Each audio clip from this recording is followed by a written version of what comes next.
आज BA part तृतीय के विद्यार्थियों के लिए हिंदी साहित्य प्रथम पत्र के अंतर्गत प्रयोगवाद का 7वां व्याख्यान। प्रयोगवादी कविताओं की विशेषताओं के अंतर्गत हमने कुछ बिंदुओं पर चर्चा की थी, जिसमें प्रयोगवादी की भावगत विशेषताओं के बारे में बात की थी। इसके उपरांत अब प्रयोगवाद की शिल्पगत विशेषताओं के संबंध में बातें की जाएंगी और कवियों की कविताओं के माध्यम से हम उन विशेषताओं को का प्रायोगिक सत्यापन भी करेंगे कि क्या कवि प्रयोगवादी धारा की विशेषताओं को आत्मसात कर पाता है अथवा नहीं। प्रयोगवाद की विशेषताओं के अंतर्गत अब तक जो चर्चा की गई थी उसके अंतर्गत जो बातें विस्तृत रूप से व्याख्यायित की गई थी उसमें महत्वपूर्ण बातें ये थी कि प्रयोगवाद में अभिव्यंजना शिल्प पर बहुत ज़्यादा बल दिया गया। प्रयोगवादी कविता जो 1943 से शुरुआत होती है, जिसके अंतर्गत तार सप्तक पुस्तक का प्रकाशन होता है, जिसमें 7 कवियों की कविताओं का संग्रह होता है और तार सप्तक के जो संपादक थे वो सच्चिदानंद, हीरानंद, वात्स्यायन, अज्ञे थे। यानी अज्ञे के संपादन में 7 कवियों ने जो कविताओं का रूप या कलेवर प्रस्तुत किया, उनमें प्रयोगवादी काव्यधारा की विशेषताएं थीं। इसी क्रम में दूसरा सप्तक, फिर तीसरा सप्तक और चौथा सप्तक का प्रकाशन होता है। अब तक हमने जो चर्चाएं की थी उसके अंतर्गत अभिव्यंजना शिल्प पर बल की बात की गई थी, यानी प्रयोगवादी कविता को कैसे पाठक तक संप्रेषित किया जाए, इस पर वो बात करता है। इसके कारण उस कविता में बौद्धिकता आ जाती है। तो शिल्प पर बल और बौद्धिकता का बोलबाला ये प्रयोगवादी कविता में आता है। लेकिन इसके साथ साथ अन्य विशेषताओं में अनुभूति पर बल, अनुभूति की प्रामाणिकता, इसके बाद लघु मानव या व्यक्ति अपनी शक्ति पर विश्वास करता है, या अस्तित्ववाद, व्यक्तिवाद आदि विशेषताएं भी इसकी विशेषताएं रही हैं।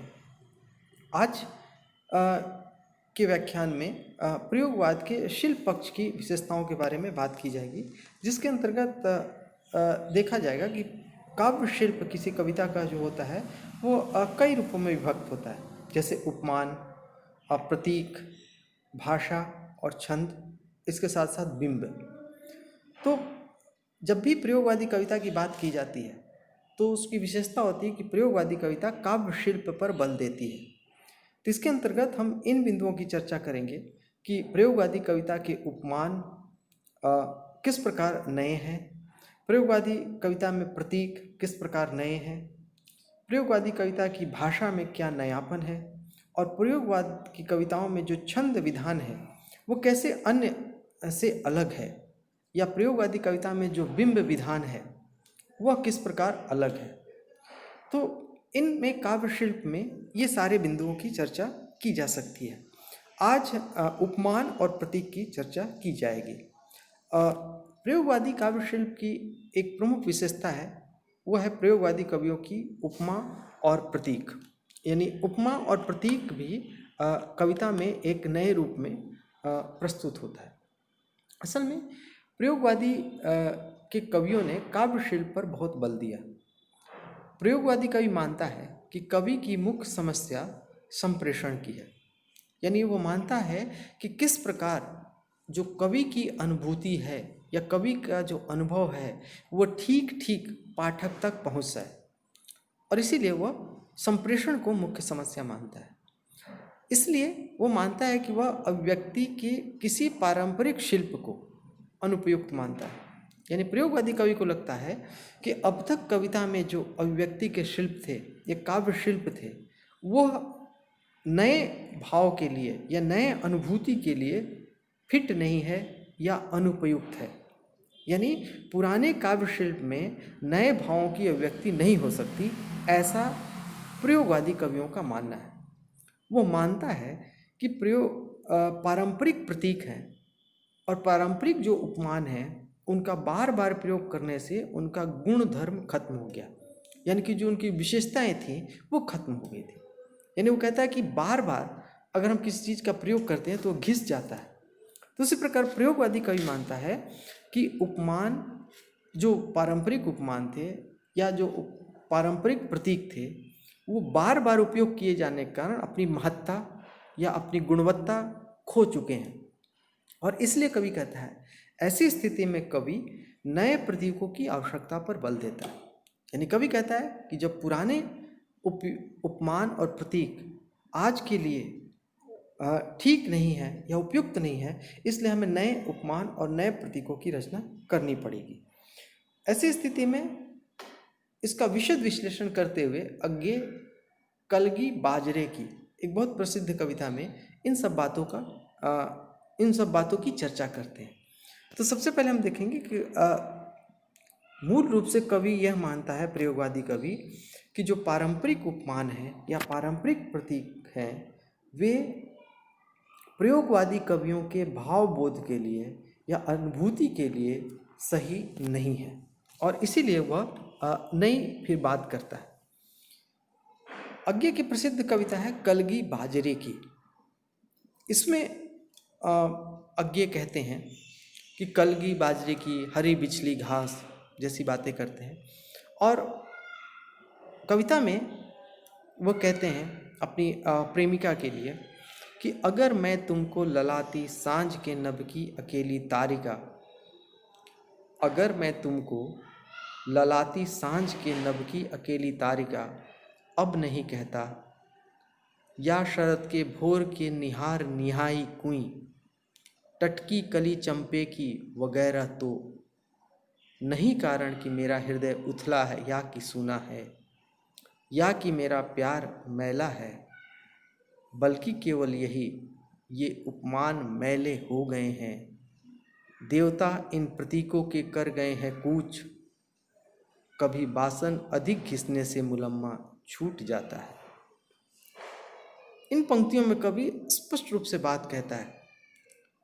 अपनी प्रेमिका के लिए वो एक नए उपमान और प्रतीक की बात करता है, और वो कहता है कि अगर मैं तुम्हें ललाती सांझ की नभ की अकेली तारिका अब नहीं कहता, यानी सांझ की लालिमा में एक तारे का टिमटिमाना जो सौंदर्य की अनुभूति कराता है, वह भी कवि को ठीक नहीं लगता, क्योंकि अनेक कवियों ने इन प्रतीकों और इन उपमानों का प्रयोग कर दिया है।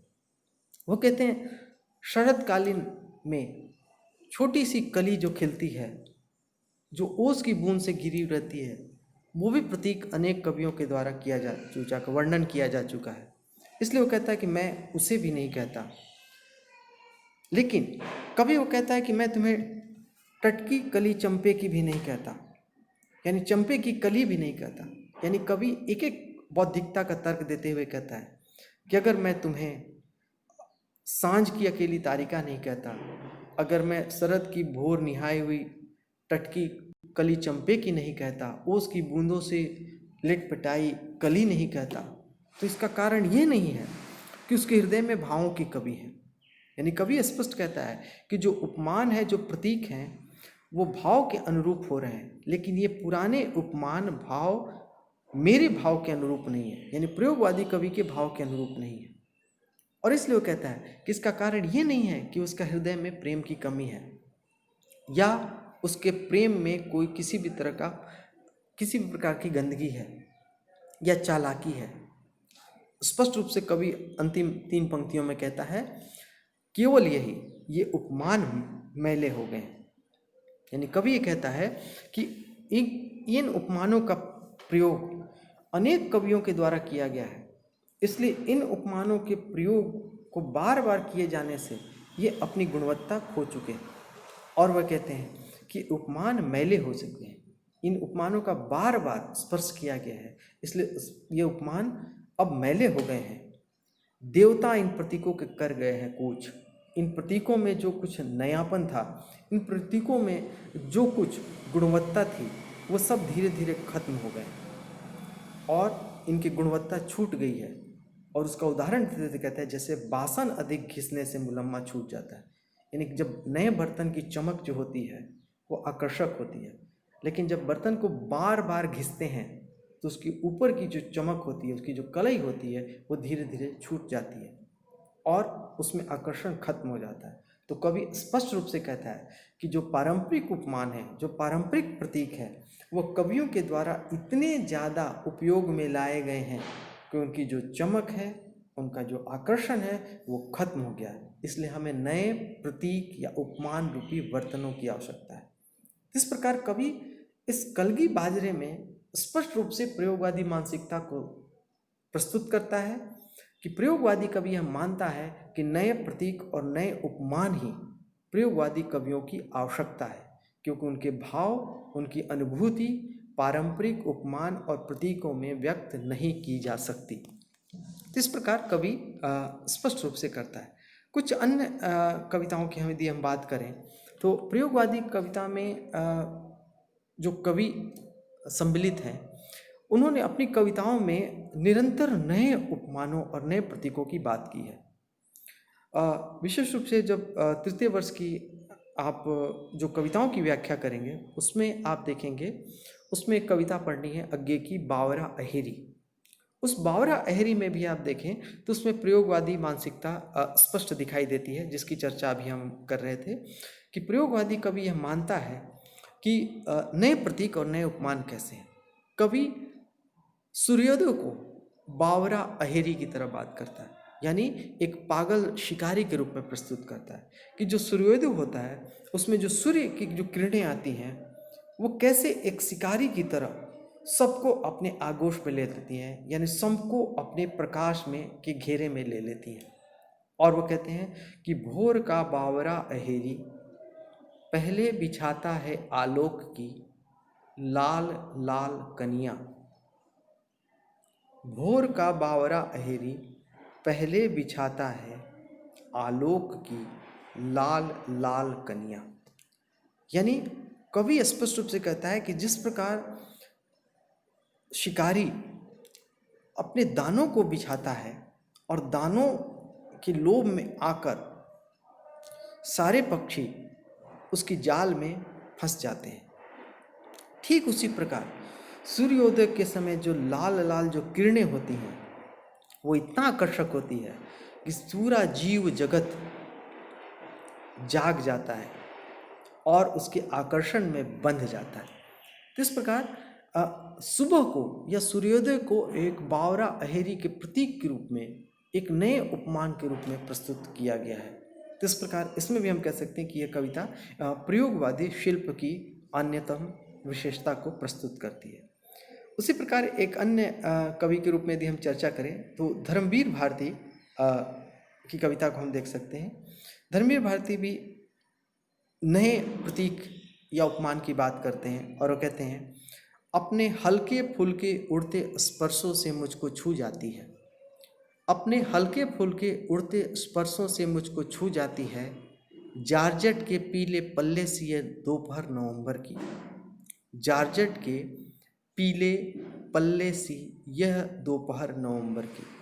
यानी यहाँ पर कवि जो नवंबर की जो धूप होती है, जो धूप में बैठने का सुख होता है, यानी शरद कालीन मौसम में, जाड़े में धूप में बैठने का जो आनंद है, उसके लिए कवि उपमान और प्रतीकों की खोज करता है। तो कहता है जारजेट के पीले पल्ले सी यह नवंबर की धूप है। तो इस प्रकार एक नए उपमान और प्रतीक की बात यहाँ पर धर्मवीर भारती करते हैं।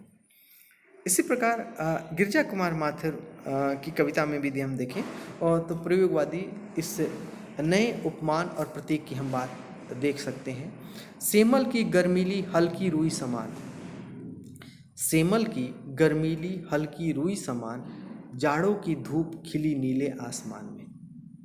यानी कवि यहाँ पर फिर सेमल और रुई की हल्केपन को जाड़े की धूप से जोड़ता है और एक नए उपमान की बात करता है कि रुई के समान, सेमल की हल्की रुई के समान जो धूप है, जाड़ों की धूप नीले आसमान में खिली है, यानी हल्की हल्की धूप है। और उस हल्की धूप की तुलना के लिए वो कहता है कि सेमल की हल्की रुई से उसकी तुलना करता है। तो इस प्रकार गिरजा कुमार माथुर भी प्रयोगवादी कवियों की तरह जाड़ों की हल्की धूप की तुलना सेमल की हल्की रुई से के समान से तुलना करते हैं। इस प्रकार नए उपमान और प्रतीक की बात करते हैं।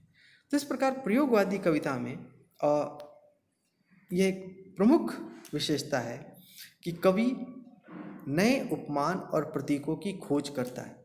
इसलिए प्रयोगवादी कविता में ये मुख्य विशेषता के रूप में देखी जानी चाहिए कि प्रयोगवादी कवि नए प्रतीक और नए उपमानों की खोज करता है, क्योंकि वो मानता है कि जो अब तक के प्रतीक और उपमान थे वह उनके भाव को व्यंजित करने में असमर्थ है। आगे फिर हम अन्य बिंदुओं की चर्चा करेंगे।